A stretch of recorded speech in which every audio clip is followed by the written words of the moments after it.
এইভাবে ইব্রাহিম আলাইহিস সালাম তার জীবনের এই সমস্ত পরীক্ষার বিনিময়ে যখন উত্তীর্ণ হয়েছেন, এইভাবে এই যে কইলাম উনি সর্বপ্রথম আল্লাহ তাআলা খতনার হুকুম ওনাকে দিয়েছেন। উনি বয়সকালে নিজের খতনা নিজে করাইছেন। প্রথম দাড়ি চুল এই পৃথিবীতে প্রথম ব্যক্তি যার দাড়ি চুল সাদা হইছে বুড়ার কারণে, বয়সের কারণে, ইব্রাহিম আলাইহিস সালাম। আউয়ালু মান শাবা, মানে উনার আগে আদম আলাইহিস সালামের পরে কারো চুল দাড়ি সাদা হতো না, বুড়ো হইল। সর্বপ্রথম আল্লাহ তাআলা উনার চুল দাড়ি সাদা বানাইছেন। কওমের লোকেরা বহু মন্দ কিছু কইছে যে ধর্মান্তরিত হওয়ার কারণে, বাপদাদার ধর্ম ছেড়ে দেওয়ার কারণে চেহারা পাল্টায় গেছে। কিন্তু ইব্রাহিম আলাইহিস সালাম আল্লাহ তাআলার মহব্বতকে প্রাধান্য দিয়ে কারো কোনো নিন্দায় তিনি সামান্যতম প্রভাবিত হন নাই। এইভাবে বারবার পরীক্ষা দিয়ে ইব্রাহিম আলাইহিস সালাম যখন উত্তীর্ণ হয়েছেন, সেই উত্তীর্ণ হওয়ার পরে আল্লাহ তাআলা তাকে এবার বলছি, ইব্রাহিম আমি তো তোমারে কিছু একটা পুরস্কার দিতে চাই, চলো ইব্রাহিম পুরস্কার স্বরূপ আমার ঘর, কায়নাতের সর্বশ্রেষ্ঠ ঘর, আমি আল্লাহ তাআলার ঘর কাবা তোমার হাত দিয়ে বানাইতেছি। যাও তুমি আমার ঘর বানাও। আমার এই ঘর আমি আদম আলাইহিস সালামের জামানায় ফেরেশতাদের মাধ্যমে বানাইছিলাম। নূহ আলাইহিস সালামের জামানায় আমি ঘরের উপরের প্রাচীর দেওয়াল তুফানের সময় আমি উঠাই নিয়েছিলাম। অনেক দিন হয়েছে আমার ঘরের ভিত্তি আছে নিচে, কিন্তু উপরে আর বানাই নাই। এবার তোমারে দিয়ে বানাই, তো তুমি আমার ঘর বানাও। ওয়াইদ বাওয়ানা লিইব্রাহিম মাকানাল বাইত, আল্লাহ বলেন আমি নিজে ইব্রাহিমকে তার জন্য আমার ঘর জায়গা সম্পূর্ণ নির্ধারণ করে দিলাম। এরপরে সংক্ষেপ কথা হলো, ইব্রাহিম আলাইহিস সালাম ওনার ছেলে ইসমাঈলকে নিয়ে আল্লাহর ঘর নির্মাণ করছেন। আল্লাহর ঘর নির্মাণ করার পরে আল্লাহ তাআলা তখন এই আয়াত আল্লাহ বলছে, ওয়াআদ্দিন ফিন নাসি বিল হজ, ইব্রাহিম তুমি যেহেতু আমার ঘর বানিয়েছো, অতএব আমার এই ঘরকে কেন্দ্র করে সারা পৃথিবীর আমার বান্দাদেরকে ঘোষণা দাও যে তারা যেন আমার এই ঘরকে উদ্দেশ্য করে হজে আসে। ওয়াআদ্দিন ফিন নাসি বিল হজ, হজ্জের ঘোষণা দাও। ইব্রাহিম আলাইহিস সালাম বললেন, আয় মাওলা, এত দূর দূরান্তে আপনার বান্দাদের কাছে আমি আওয়াজ পৌঁছাবো কেমনে? আমি ডাক দিলে শুনবে কয়জন? তো আল্লাহ তাআলা বললেন, ইব্রাহিম আওয়াজ দেওয়া, ডাক দেওয়া, আহ্বান করা, আজান দেওয়া এটা তোমার দায়িত্ব, পৌঁছানো আমার দায়িত্ব।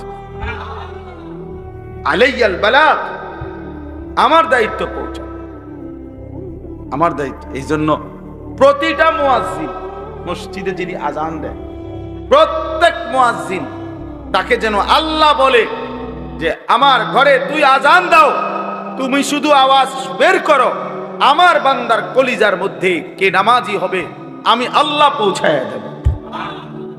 এই জন্য মুয়াজ্জিন বড় দাম, মুয়াজ্জিন খুব দাম, খুব দাম। যত মানুষ আল্লাহর দিকে মানুষকে ডাকে, তন্মধ্যে সর্বশ্রেষ্ঠ ডাক আল্লাহর দিকে, সর্বশ্রেষ্ঠ দাওয়াত মুয়াজ্জিনের দাওয়াত। জানেন সর্বশ্রেষ্ঠ দাওয়াত কোনটা? আজান, পূর্ণাঙ্গ দাওয়াত। এই জন্য পৃথিবীর কোন বক্তা, ওয়াইজ, পীর, একেবারে যত বড় বুজুর্গ হোক, যারা মানুষকে আল্লাহর দিকে ডাকে, ওনাদের সকলের দাওয়াতের চাইতে শ্রেষ্ঠ পূর্ণাঙ্গ পরিপূর্ণ দাওয়াত হলো মুয়াজ্জিনের দাওয়াত, তাওহীদের দাওয়াত। প্রমাণ কি? প্রমাণ হলো এই আজানের দোয়া। এই দোয়াটাই কি?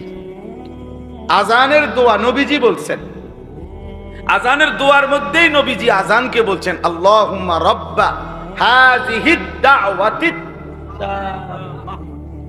এই যে দাওয়াতিত তাম্মা মানে হলো পূর্ণাঙ্গ দাওয়াত। কি? আজান। আজান নবীজি এখানে পূর্ণাঙ্গ দাওয়াত বলছে কোনটারে?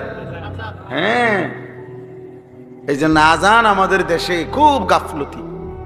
গ্রামের বুড়া অসল 200 বছরের বুড়া একজন রে দায়িত্ব দিয়ে দিছে, এবার আজান দেয়া যে 300 বছর ধরে এরম করে। আজান মানে না, মানে মস্কারি করে। আরে হুজুর আজান কদ্দুর বোঝেন তো, আর এটা লেগে একজন লোক রাখিয়া বুদা ঝামেলা বাড়াইয়া লাভ, আজানে না কদ্দুর, এটা বলে আজান কদ্দুর। এটার লেগে একজন লোক রাখিয়া টাকা 3000 নষ্ট করার চাইতে বন খাউন, 3000 টাকার বন খাইলে কতগুলো বন পাওয়া যাবে, বুঝেন না কথা? আশ্চর্য, আফসুস, অসংখ্য মসজিদ খামখেয়ালি করে মুয়াজ্জিন রাখে না, মুয়াজ্জিন রাখে, মনে করে এটা কিচ্ছু না, এটা আজান কদ্দুর হুজুর, এটা আবার একবারে এটার লেগে এত একটা লোক রাখতো, কিন্তু একজন দিলেই তো, একজন যদি দিলেই হইলো এটা হইতো, তো রাসূলুল্লাহ সাল্লাল্লাহু আলাইহি সাল্লামের জামানায় সমস্ত সাহাবী তো আজান দিতে পারতো, তো আলাদা বেলালকে নির্ধারণ করা হলো কেন? কথা বলেন না কেন? আলাদা নির্ধারণ করা হলো কেন? রাসূলুল্লাহ সাল্লাল্লাহু আলাইহি সাল্লাম মুয়াজ্জিন নির্ধারণ করছেন কিনা বলেন, তাইলে এটা খেয়াল করবেন। মসজিদের ইমাম, মসজিদের মুয়াজ্জিন মসজিদের সমস্ত টাইলসের চাইতেও দামি। মসজিদ টাইলস না হলেও চলতো, কিন্তু মুয়াজ্জিন থাকা দরকার ছিল। মসজিদে SS5 এর গেট না লাগাইলেও চলতো, মসজিদে উপযুক্ত ইমাম থাকা দরকার ছিল। আগে কইয়া লয় 4000 টাকা 5000 টাকার ভিতরে হুজুর একজন হুজুর দেন, 5000 ভিতরে, হ্যাঁ হুজুরে দিতে হবে 5000 ভিতরে। আমি অনেকের জিজ্ঞাসা করছি যে চাচা 5000 টাকাটা কি দিন ধরছেন না শরীরের ওজনে ধরছেন না কি হিসাবে, মানে হুজুর মিলাইছেন কেমনে, যে ডেইলি 300 কইরা না 200 কইরা না কেমনে মিলাইলেন 5000, নাকি হুজুরের শরীরের ওজন, যদি হুজুরের ওজন হয় আপনার 60 কেজি তাহলে বেতনে 5000 কেমনে মিলাইছেন?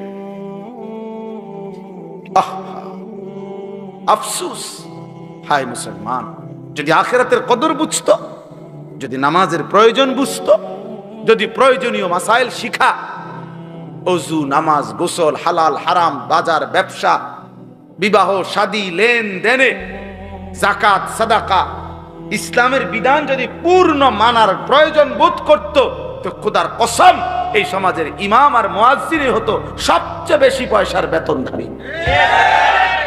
মূলত আমরা মনে করছি আমাদের এগুলা কোনো দরকার নাই, নমাজ কদ্দুর ফরাইব, হ্যাঁ ঠিক আছে 5000। আবার আলগা আছে হুজুর, আলগা আছে মানে আলগা জিন, হুজুরের লগে কি আছে, জিন ভূত আলগা আছে। আমরা বেতন কম হইলে কি হুজুর আলগা, মাশাআল্লাহ ভালো, আলগা কিতা, আলগা জিন না, আলগা আমাদের সাথে আলগা আছে কয় ভূতের, জিনে ধরলে কয় তার লগে আলগা বলে না, এটা আলগা আছে কয়তো হেঁটে রে, যারে জিনে ধরে তারে না কয় আলগা আছে। আফসুসের আলগা আছে না, মুয়াজ্জিনকে কদর করুন, বলেন ইনশাআল্লাহ। প্রত্যেকে নিজ নিজ জায়গায় ফিকির করেন, মসজিদের ক্ষেত্রে মনে রাখেন এটা ইমাম মুয়াজ্জিনের অনেক প্রয়োজনীয়তা, উপযুক্ত ইমাম, উপযুক্ত মুয়াজ্জিন দরকার দরকার। আমরা এটার প্রতি গুরুত্ব দিই, এই মানে লাইটিং করে মসজিদের ডেকোরেশন করে অনেক সুন্দর করছে, ভালো, এটা করছেন, আমি গুনাহ করছেন আমি এটা বলি না, কিন্তু ইমাম মুয়াজ্জিনের ব্যাপারে এই খামখেয়ালি কেন, কেন এই খামখেয়ালি? আল্লাহ আমাদেরকে মাফ করে দেন। চলেন তো, এরপরে আল্লাহ তাআলা বললেন আজানের মানে হজ্জের আজান দাও, এলান করো।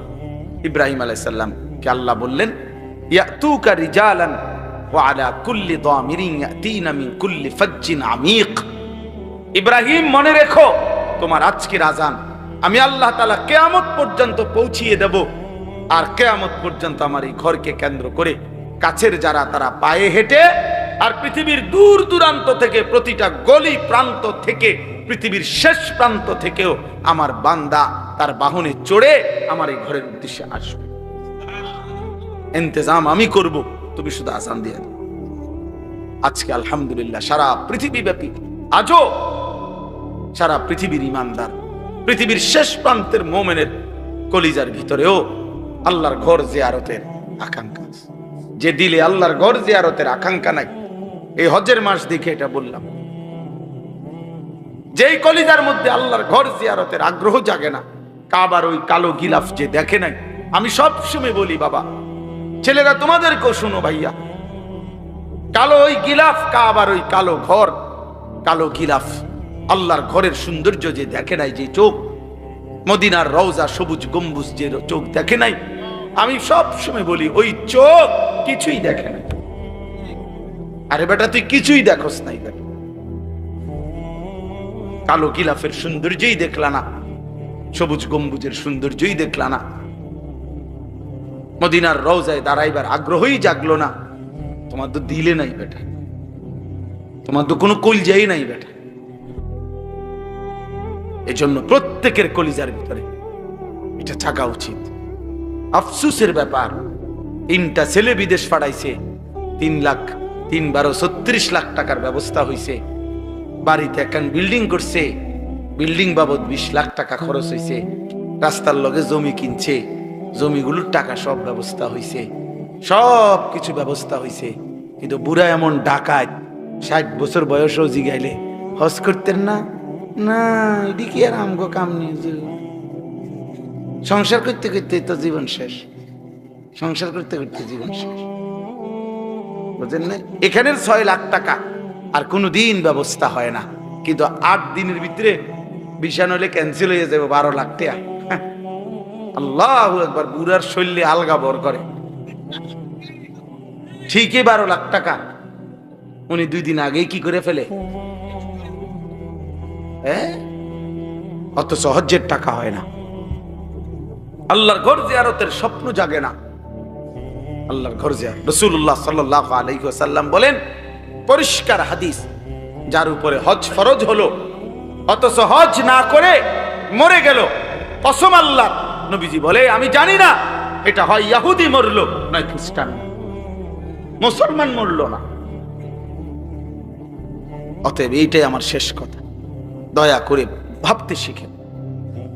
একটা শুধু উদাহরণ বলি, মনে করেন একজন, এই আপনার একজন চাচা, আপনার বসতের ভিটাটা ছাড়া 10 শতক জায়গা আছে, মনে করেন আলগা রাস্তার লগে খেতে দেন দিও, এটা বসত না, আলগা জমি। এই 10 শতক জমির থেকে 3 শতক বা 4 শতক মনে করেন বেচলে হজের টাকা এবং সংসারের এই কয়দিনের খরচের টাকা হবে, মানে 1.5 মাস হজের টাকা আর এই সংসারের টাকা হবে। আর বাকি যে জমিটা রইছে এইটা ফিরে আসলে এটা দিয়েই তার সংসার চলবে ইচ্ছা করলে। কসম খোদার, যদি কোনো মুসলমানের আর এই ব্যক্তির কাছে শুধু এই জমিটাই আছে, আর টাকা পয়সা, ব্যাংক ব্যালেন্স, ব্যবসা, অন্য আর কিচ্ছু নাই, কিন্তু এতটুকু জমি আছে যে জমির কিছু অংশ বিক্রি করলে হজের টাকা এবং সংসারের খরচের এই কয়দিনের টাকা হবে, ফিরে আসলে ওই বাকিটুকু জমি দিয়েও ইচ্ছা করলে তার সংসার চলবে, ওই ব্যক্তির উপরে আল্লাহর কসম হজ ফরজ। এবার আপনারা হিসাব করেন বইয়া বইয়া কি পরিমাণ মুসলমানের উপরে না হেবাটা হজাইতো না, যাইব কেমনে? গেলাম হইলে তারা 3 ওগারে বিদেশ পাঠাইছি, তারা যদি আল্লাহ লোয়াইতো, তারা যদি ফাটাইতো, হেবাটা বইয়া বইয়া সাধু আনে, বন খায়, বিড়ি খায়, আরে গপ মারে। বুঝেন নাই কথাটা? লম্বা লম্বা সুন্দর সুন্দর কথা কয়। ও 3 ফুটে যদি দয়া করে তারা যদি বিদেশের টাকা দিয়া হেবাটারে হজে পাঠায় তাহলে যাবে, নাহলে যাবে না। কোন সন্তান বিদেশ পাঠাইলে নি হজ ফরজ হয়? কথা বলেন না তো, খুদ বিদেশের লগে হজের কি?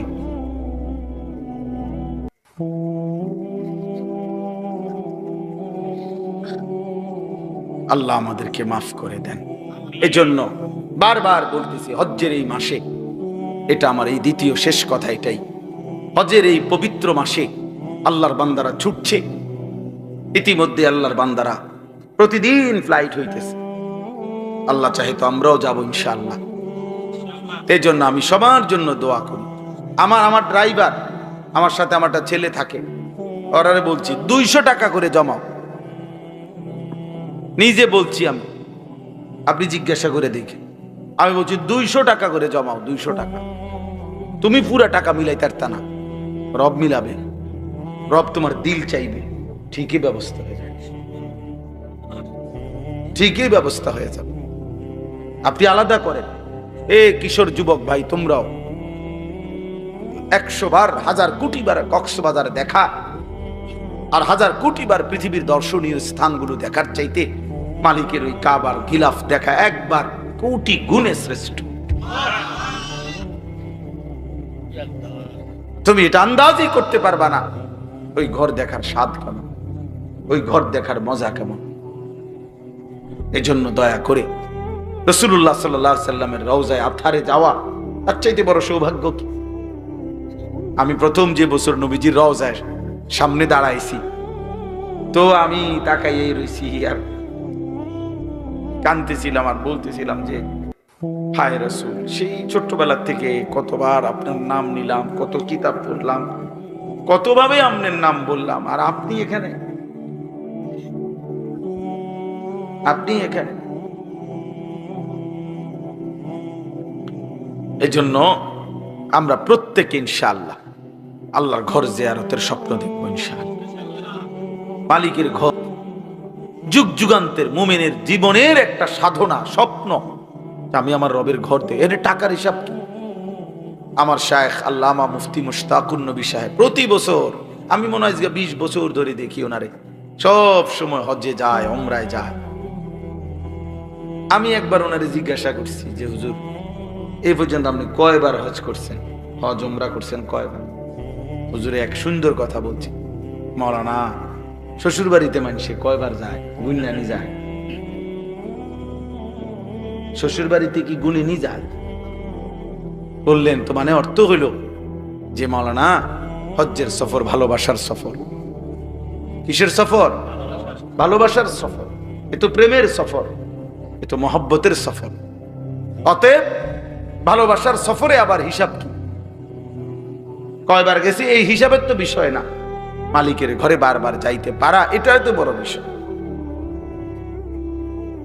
আমি ওই উপরে তাওয়াফ করলে, মানে কাবা ঘরের চারদিকে যে তাওয়াফ করে, এখন আধুনিক সিস্টেম হলো ওখানে নিচতলা আছে, দোতলা আছে, 3 তালা আছে, 4 তালা আছে, এমনি এমনি একের 6 তালা পর্যন্ত আছে। তো চারদিকে তো 3 তলায় তাওয়াফ করলে ধাক্কা ধাক্কি কম, ঠেলাঠেলি কম, আরামসে তাওয়াফ করা যায় আস্তে আস্তে। তো কিন্তু সময় বেশি লাগে, প্রায় 1 ঘন্টা 1 ঘন্টা 10 মিনিট সময় লাগে। নিচে করলে 20-25 মিনিট সময় লাগে। হ্যাঁ, তো আমি একদিন হুজুরে আমারে বলতেছে মাওলানা 3 তালা দিয়ে তাওয়াফ করবেন। তা আমার আবার 2 দিন পরে আমারে কইলো তাওয়াফ করছেন? আমি হ করছি। কোনান দিয়ে? আমি বললাম নিচে। আপনারা না বললাম উপরে তাওয়াফ করতেন? আমি বললাম হ করছি তো, কিন্তু এনে সময় বেশি লাগে, 1 ঘন্টার উপরে লাগে। তখন হুজুরে আমারে বলছিল মাওলানা সময় কি আপনার আব্বার? বলছি না, আল্লাহ। বললেন তাহলে আল্লাহর দেওয়া সময় আল্লাহর জন্য একটু বেশি ব্যয় হবে, এর জন্য আপত্তি কিসের? এই জন্য দয়া করে আল্লাহর দেওয়া রিজিক, আল্লাহর দেওয়া মাল, আল্লাহর দেওয়া সম্পদ আমার মালিকের জন্য খরচ হবে, এটার মধ্যে কার্পণ্য কিসের?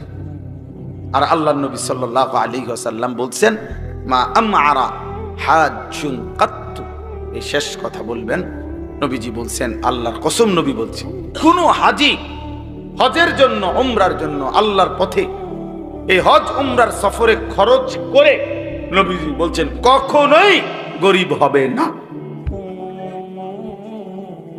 বিয়াতে খরচ করে মানুষ ফকির হয়, ব্যবসায় খরচ করে মানুষ ফকির হয়, অন্যখানে ফকির হইতে পারে, বিল্ডিং করতে গিয়া ফকির হয়ে গেছে, কিন্তু রাসূল বলছে আমার আল্লাহর ঘরের জিয়ারত করতে গিয়ে টাকা খরচ করার কারণে এই লোকটি ফকির হইছে, এমনটা হবে না, আমি রাসূল গ্যারান্টি দিলাম।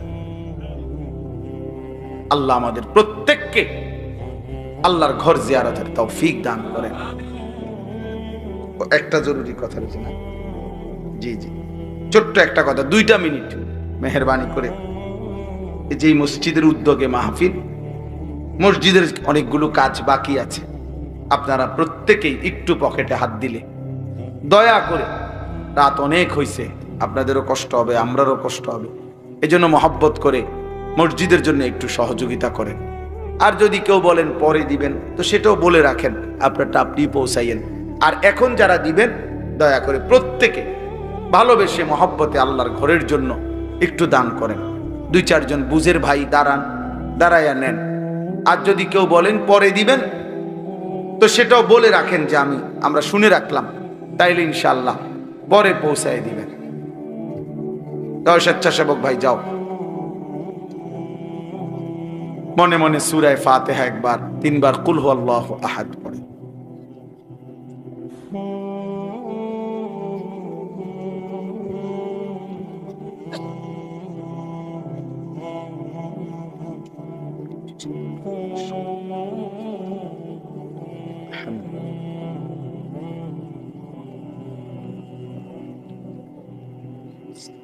اهدنا الصراط المستقيم صراط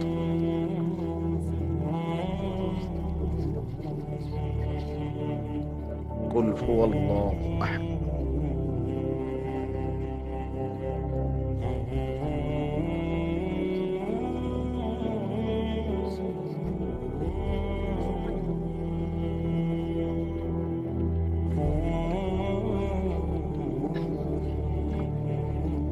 আমার মাদ্রাসা হলো কুমিল্লা ক্যান্টনমেন্ট, ময়নামতি সাহেবের বাজার বলে। ওইখানে প্রত্যেক মাসের 2য় শনিবার মাসিক মাহফিল হয়। সকাল 10টা থেকে 1টা পর্যন্ত মহিলাদের জন্য বয়ান হয়, আসর থেকে এশা পর্যন্ত পুরুষদের জন্য বয়ান হয়। আগামী শনিবার 10 তারিখ, 2য় শনিবার এটা। যদি কারো সুযোগ হয়, ছেলেরা তোমাদেরকেও দাওয়াত করলাম, যাওয়ার চেষ্টা করবেন। আল্লাহ তাআলা তৌফিক দান করেন। আলহামদুলিল্লাহি রাব্বিল আলামিন। আল্লাহুম্মা আনতাস সালাম ওয়া মিনকাস সালাম। তাবারাকতা ইয়া দাল জালালি ওয়াল ইকরাম। ইয়া রাব্বি লাকাল হামদু কামা ইয়ানবাগি লিজালালি ওয়াজহিক ওয়া আযীমি সুলতানিক। সাল্লি আলা মুহাম্মাদিন কামা হুয়া আহলুক ওয়াফআল বিনা খায়রান কামা আনতা শানুক। ইয়া আরহামার রাহিমিন, ইয়া আরহামার রাহিমিন, ইয়া আরহামার রাহিমিন। রব্বানা যালামনা আনফুসানা ওয়া ইল্লাম তাগফির লানা ওয়া তারহামনা লানাকুনান্না মিনাল খাসিরিন। রব্বানা আতিনা ফিদ দুনিয়া হাসানা ওয়া ফিল আখিরাতি হাসানা ওয়া কিনা আযাবান নার। রব্বানা ওয়া আতিনা মা ওয়া'আদতানা আলা রুসুলিক ওয়া লা তুখজিনা ইয়াওমাল কিয়ামাহ ইন্নাকা লা তুখলিফুল মিআদ। রব্বানা আসরিফ আন্না আযাবা জাহান্নাম ইন্না আযাবাহা কানা গরামা ইন্নাহা সাআত মুস্তাকাররান ওয়া মুকামা। রব্বিরহামহুমা কামা রব্বায়ানি সগীরা। রব্বানা হাব লানা মিন আজওয়াজিনা ওয়া যুররিয়াতিনা কুররাতা আ'য়ুন ওয়াজআলনা লিল মুত্তাকিনা ইমামা। মাওলাই করিম, আপনি মাফ করে দেন। রব্বে করিম, আপনি মাফ করে দেন। মেহেরবান মাওলা, আপনি মাফ করে দেন। পেছনের জিন্দেগির সমস্ত গুনাহ মাফ করে দেন। আগামী জিন্দেগি আপনি সুন্দর করে দেন। ঈমান আমলের দৌলত দান করেন, ইজ্জত আফিয়ত দান করেন, তাকওয়া তহারত দান করেন, হিম্মত ইস্তেকামত দান করেন, ইখলাস দান করেন, ইখলাস দান করেন। সেজদাওয়ালা কপাল বানিয়ে দেন, কাঁদনেওয়ালা চোখ বানিয়ে দেন, জিকিরওয়ালা জবান বানিয়ে দেন, মোহব্বতওয়ালা দিল বানিয়ে দেন, সুন্নাতওয়ালা জীবন বানিয়ে দেন। আল্লাহ, সমস্ত কবরবাসীদেরকে মাফ করে দেন। কিয়ামত পর্যন্ত কবরের আযাব মাফ করে দেন। কিয়ামত পর্যন্ত কবরের আযাব মাফ করে দেন। কবরগুলোকে জান্নাতের টুকরা বানিয়ে দেন। আপনার নূরে রহমত দ্বারা ভরপুর করে দেন। আল্লাহ, আমরা যারা বেঁচে আছি, আমাদেরকে দ্বীন ও ঈমান নসিব করেন, হেদায়েত নসিব করেন, তাকওয়া নসিব করেন। কিশোর যুবক ছেলেগুলোকে নামাজি বানিয়ে দেন, চরিত্রবান বানিয়ে দেন, উত্তম আখলাকওয়ালা বানিয়ে দেন, সেজদাওয়ালা বানিয়ে দেন। বয়স্ক বাবা চাচাদেরকে আরো বেশি নেক আমলের তৌফিক দান করেন। উলামায়ে কেরামকে উম্মতের ফিকির দান করেন। মা বোনদেরকে পর্দা পুশিদা দান করেন। অসুস্থ বিমারি যারা শিফা করে দেন। প্রত্যেকের কামাই রুজিতে হালাল বরকত দান করেন। প্রবাসী বিদেশের জমিনে যারা সহি সালামতে নিরাপদে রাখেন মাওলা, আল্লাহ আমার দেশকে নিরাপদ করে দেন, আমার দেশকে নিরাপদ করে দেন, আমার দেশকে নিরাপদ করে দেন। প্রতি ইঞ্চি জমিনকে নিরাপদ করে দেন। জান মাল ইজ্জত আবরুর হেফাজত করেন। কোরআন সুন্নাহ বিরোধী কোনো আইন যেন বাস্তবায়ন না হয় মাওলা। আল্লাহ আপনি তৌফিক দান করেন। আল্লাহ আপনি আমাদেরকে কবুল করে নেন। আয় আল্লাহ আপনি রহম করেন, আপনি রহম করেন। আজকের এই মাহফিল খানা কবুল করে নেন, মাহফিল খানা কবুল করে নেন। মাহফিলের সমস্ত ইন্তজামে বরকত দান করেন। জামে মসজিদ খানা কবুল করে নেন। মসজিদের জরুরত আপনি পূরণ করে দেন। আল্লাহ আপনার গায়েবের খাজানা থেকে পূরণ করে দেন। আল্লাহ আপনি চাইলে হয়েই যাবে মাওলা, আপনি না চাইলে কিছুই হবে না মাওলা। আখিরি ফরিয়াদ মাওলা, আখিরি ফরিয়াদ মাওলা, গাজা ফিলিস্তিনের মজলুম মুসলমানকে বিজয় দান করেন, মজলুমকে বিজয় দান করেন, মজলুমকে বিজয় দান করেন। আয় আল্লাহ ইসরায়েলের বেঈমানদেরকে আপনি ধ্বংস করে দেন। আয় আল্লাহ ফেরাউন নমরুদকে আপনি ধ্বংস করেছেন, নেতানিয়াহু ট্রাম্পকে আপনি ধ্বংস করে দেন। আল্লাহ আপনি ধ্বংস করে দেন। আয় আল্লাহ ইন্ডিয়ার মুসলমানকে আল্লাহ আপনি হেফাজত করেন। ইন্ডিয়ার মুসলমানদেরকে আপনি হেফাজত করেন। ইন্ডিয়ার মুসলমানদেরকে আপনি হেফাজত করেন। কাশ্মীরের মুসলমানদেরকে আপনি হেফাজত করেন। আরাকানের মুসলমানদেরকে আপনি হেফাজত করেন। আয় আল্লাহ ফিলিস্তিনের মজলুমকে বিজয় দান করেন। গাজার মজলুম মুসলমানদেরকে বিজয় দান করেন। আল্লাহ এই চোখে বিজয় দেখে যেতে চাই মাওলা, এই চোখে বিজয় দেখে যেতে চাই মাওলা, এই চোখে দেখে যেতে চাই মাওলা। রব্বির হামহুমা কামা রব্বায়ানি সগীরা।